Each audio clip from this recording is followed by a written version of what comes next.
Udah play itu. Udah. Hai semuanya, apa kabar? Assalamualaikum. Oke guys, saat ini gue kedatangan temen nih. Temennya temen gue sih. Dia dari lumayan ya, negara jauh. Dia dari seberang sana. Nah kebetulan dia datang ke sini mau silaturahmi sama gue ya. Ya sekalian kita perkenalan juga ya sama dia. Untuk datang ke tempat kita ini apa sih? Mungkin ada sesuatu yang mau dijelasin sama dia. Oke, silakan. Halo, Mister. Assalamualaikum. Waalaikumsalam. Please, Mister. Waalaikumsalam. How are you, Mister? Alhamdulillah.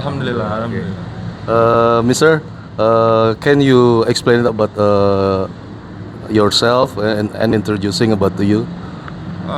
Pakai bahasa. Oh, bahasa. Oke. Oke. Mister, what's your name? Nama Mister?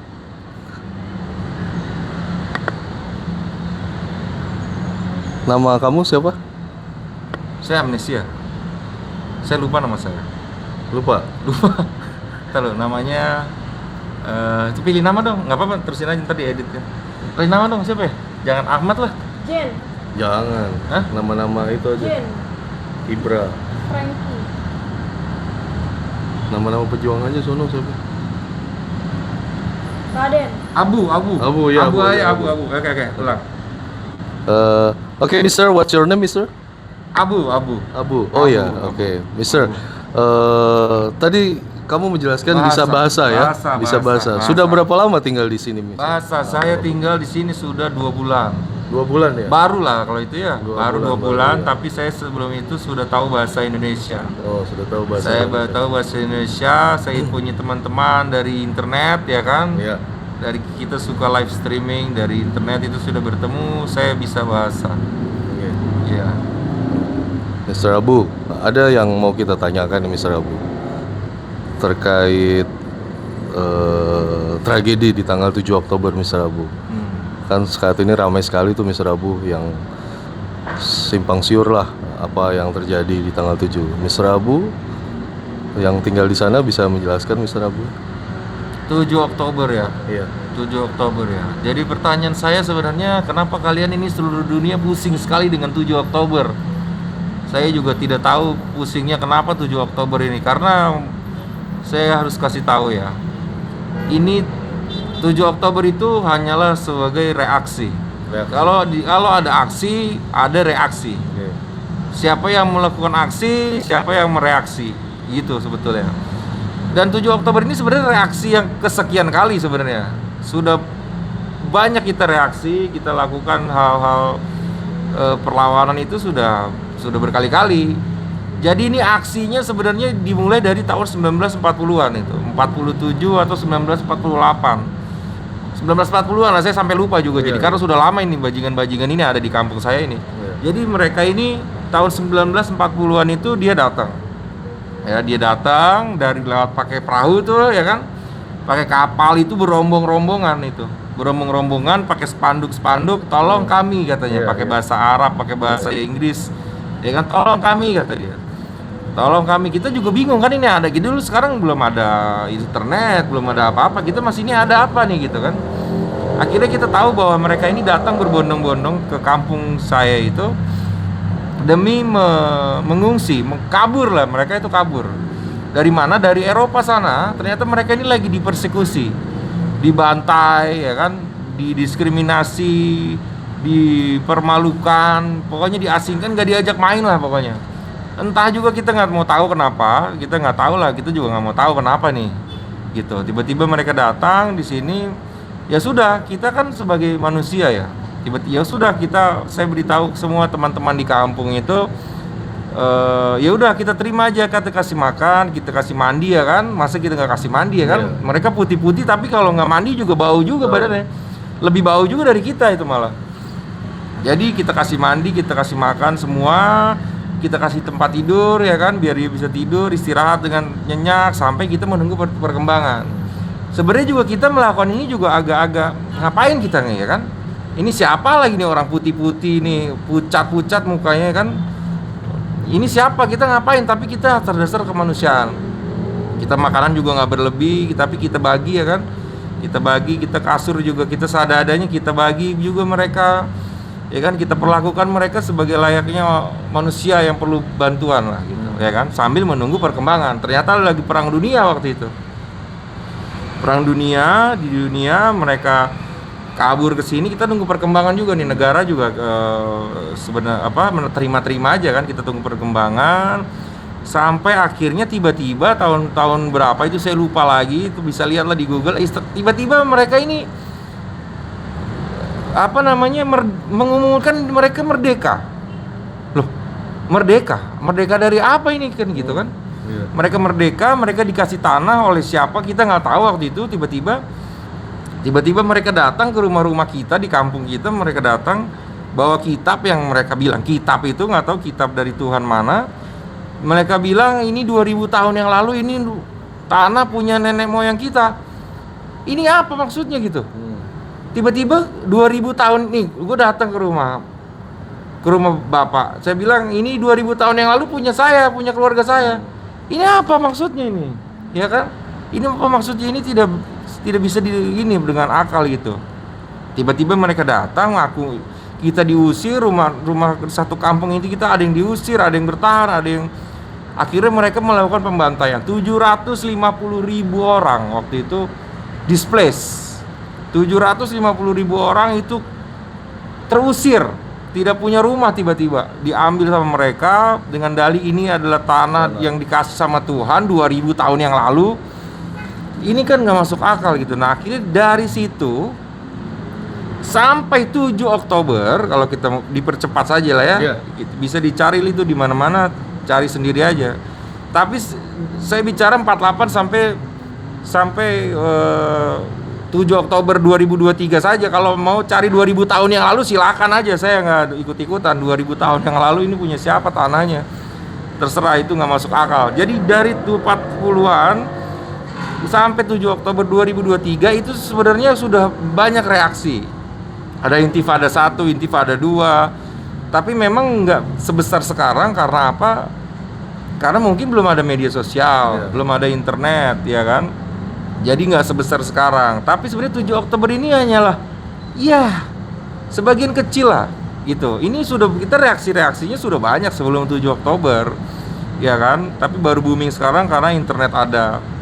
Nah di 7 Oktober itu pun kita sudah rencanakan sudah lama. Memang kita berpikir bahwa ini harus ada perlawanan gitu. Kita mau tiba-tiba kita pilih 7 Oktober. Dan sebenarnya boleh saya kasih bocoran ya, bahwa ini si Riwil ini, bule-bule ini udah tahu sebenarnya kita mau serang itu tanggal 7 Oktober. Mereka tapi pura-pura blow on, pura-pura bego.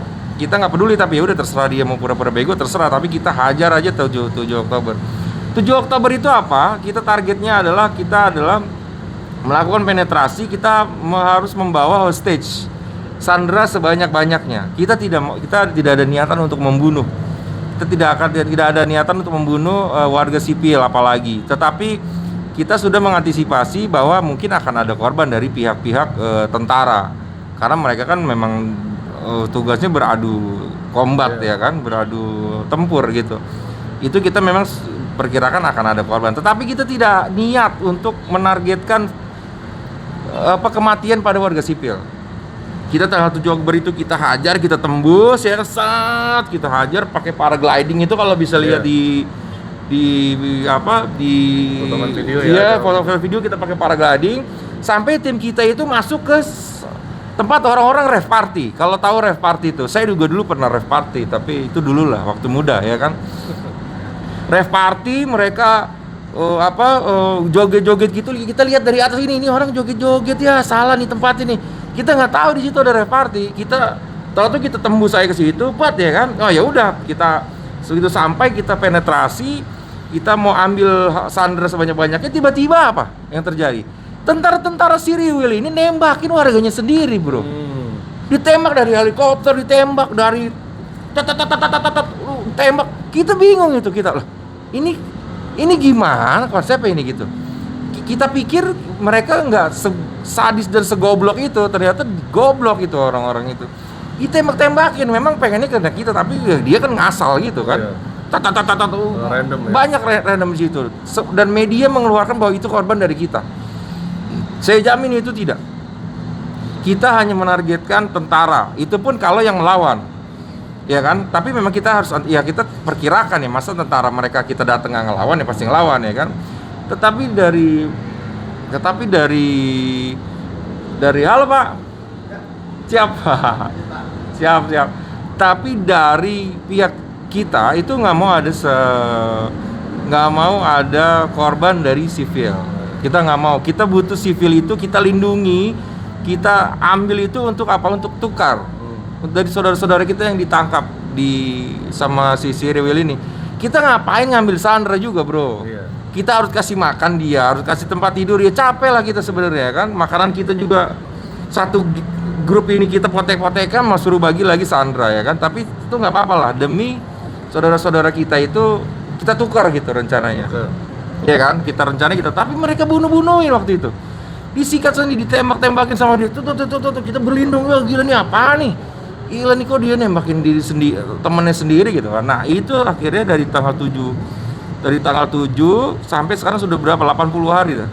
Iya. Hampir 3 bulan, hampir 3 bulan ya kan. Terus kalau saya mau meluruskan juga nih, sebenarnya kalau dipikir kita tuh Hamas ya, ngapain perang gitu? Kita juga nggak mau perang, bro. Kita nggak mau perang. Gue juga pengennya enak kita duduk di rumah ya kan, minum coklat ya kan, main Instagram atau kita ngaji baca Quran ya kan. Kita juga maunya begitu. Tapi tiba-tiba ini orang-orang bule-bule ini datang rusuh ya kan, rumah emak gue diambil, rumah nenek gue diambil, dibunuhin tetangga gue, ini itu. Terus gue mau tonton TV-nya di mana? Gue mau baca Qurannya di mana? Ya gue pilih perang lah, bro. Iya kan, ngapain gue duduk-duduk gitu, diem nggak ada. Jadi bukan kita ngapain lah perang itu sebenarnya ya kan. Kita juga ini bule-bule ini pergi juga, kita nggak bakal kemana-mana. Kita udah diem aja di sini. Jadi semua propagandanya si Mama Rika ini. Jadi Mama Rika itu pasangannya si Siriwil ini, bro. Kalau kata orang-orang, Siriwil ini ibunya bapaknya atau ibunya pasangan lah dia tuh, suami istri. Tapi kalau menurut gue bilang itu belum tentu suami istri dia. Bisa jadi dia laki-laki sama laki-laki ya kan. Gay nih. Jadi Mama Rika laki-laki, mungkin juga si Siriwil ini laki-laki juga. Mereka kan suka dia dengan sesama jenis kan, padahal gitu jijik banget ya kan. Jadi Mama Rika ini membantu si Siriwil ini untuk propaganda bahwa kita ini suka perang gitu. Bahwa kalau si Siriwil ini kita berhasil kalahkan, kita akan nyebar mengganggu orang-orang lain. Kayak bener aja, bro. Ya enggak lah. Ini rumah gua, kalau mereka pergi udah selesai, gua balik lagi jadi anak muda biasanya gitu ya kan. Biasa aja gue pasti, ngapain gue perang-perang, gak ada kerjaan aja, bro, perang-perang itu ya kan. Betul. Tapi gimana caranya gue bisa santai kalau pembantaian terus terjadi? Ya enggak lah, gue lawan aja sekalian gitu loh. Jadi tolonglah teman-teman di sana yang menganggap kita ini barbar, ini tolonglah berpikirlah 2 kali lah. Kita juga nggak mau perang-perang di sini, di mana-mana jangan perang ya. Apalagi anak-anak sekolah, jangan perang, jangan. Itu tidak baik. Mending kita berbakti aja, santai-santai aja di rumah. Kecuali kalau memang ada kezaliman ya kan. Kalau ada yang ngambil rumah kita ketidakadilan, itu juga perlu proses diplomasi kan. Nggak bisa langsung kita perang itu nggak bisa juga. Diplomasi. Nah, berhubung diplomasi ini kita sudah 80 tahun, bro. Diplomasi terus apa-apaan ini, tai kucing ini namanya. Jadi kita ini sudah capek gitu, sudah mikir, jangan pikir kita nggak mau diplomasi, kita mau diplomasi. Nah, terus ada satu lagi, propagandanya adalah Hamas itu tidak mau berdamai. Berkali-kali disodori diplomasi, surat perjanjian kita langgar. Itu bullshit semua. Itu tidak betul. Kita tolak semua perjanjian yang telah terjadi selama 80 tahun itu, kita tolak. Kenapa? Bukan karena kita tidak mau perdamaian, tetapi isi dari perjanjian itu adalah tai kucing. Iya bro, ada isi perjanjian yang kita semua bisa baca lah, cari perjanjian apa gitu. Waktu zaman Yasser Arafat itu ada semua, kita tolak, betul kita tolak. Karena isinya itu sama aja bodoh, itu yang menerima itu bodoh. Kalau mau sama, jadi itu nggak adil lah. Gue nggak mau jelasin satu-satu poin-poin perjanjiannya, tapi itu bullshit. Jadi kita tolak. Sampai ada yang terakhir itu kita tolak karena itu nggak adil, perjanjian apa ini gitu, ya kan? Akhirnya ya udah kita lawan aja sampai diplomasi ini semua kita pikir udah bullshit lah. Jadi kita sudah mulai berlawanan aja sekarang gitu. Jadi sekarang ini sampai nanti kita kuat-kuatan aja gitu. Mau sampai mana gitu. Gitu bro. Terus kondisi keluarga kita yang di sana gimana, Mas Rabu?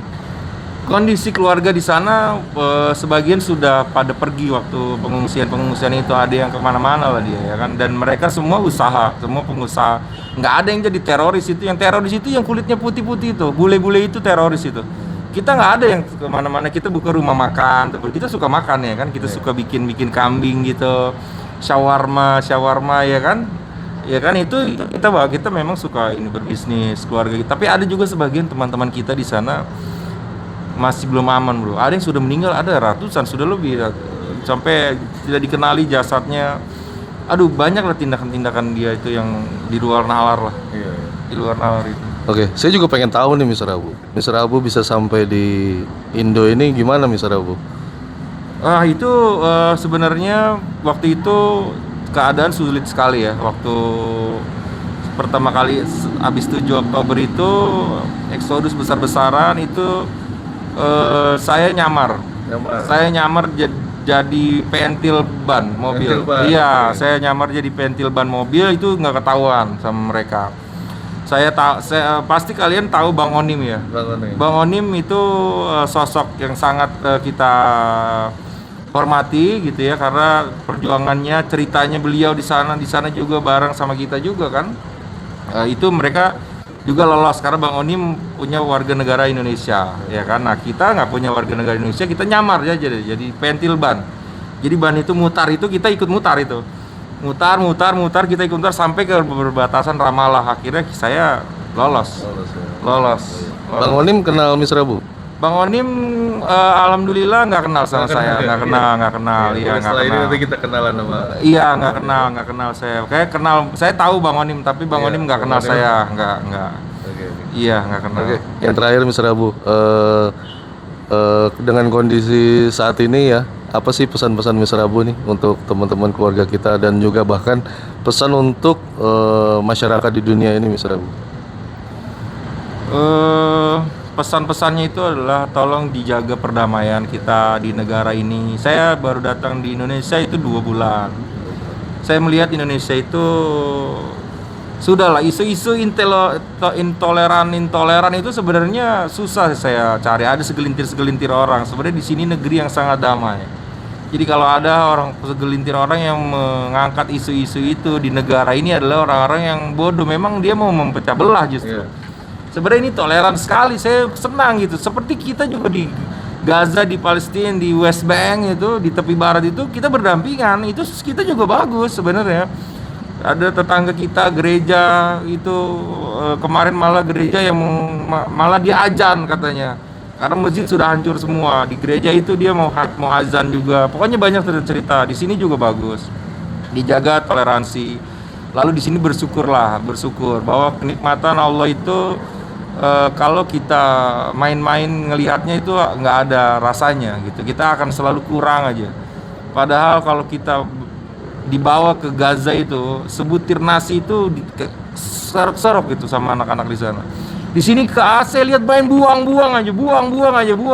Kulempar itu piring itu ke muka kau itu. Tolong jangan dibuang-buang. Makanan semua dihargai dengan baik. Keluarga kita yang masih hidup kita sayang-sayang ya kan. Jangan sampai kita lupa atas nikmat gitu.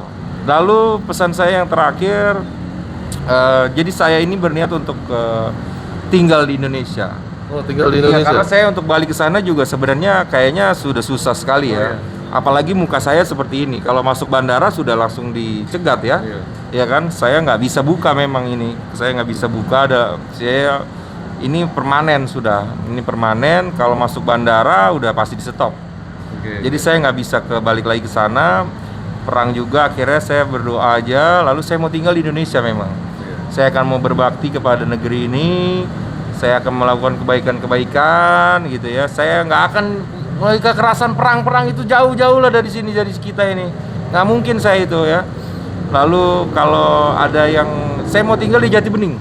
Oh, Jatibening. Jatibening. Di Bekasi. Iya di Bekasi, di Jatibening. Di Jatibening itu saya menemukan sesosok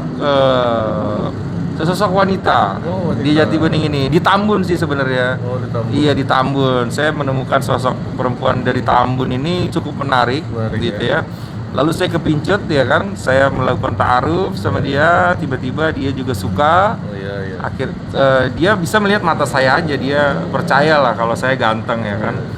Akhirnya kita melakukan pernikahan minggu kemarin, pekan kemarin. Ya, akhirnya dari Tambun itu saya bawa ke Jatibening karena kalau menurut saya Tambun itu jauh lah itu ya, jauh, dan Tambun itu agak-agak mungkin orangnya baik-baik tapi infrastrukturnya agak kurang bagus. Ya, agak jauh dari peradaban juga ya.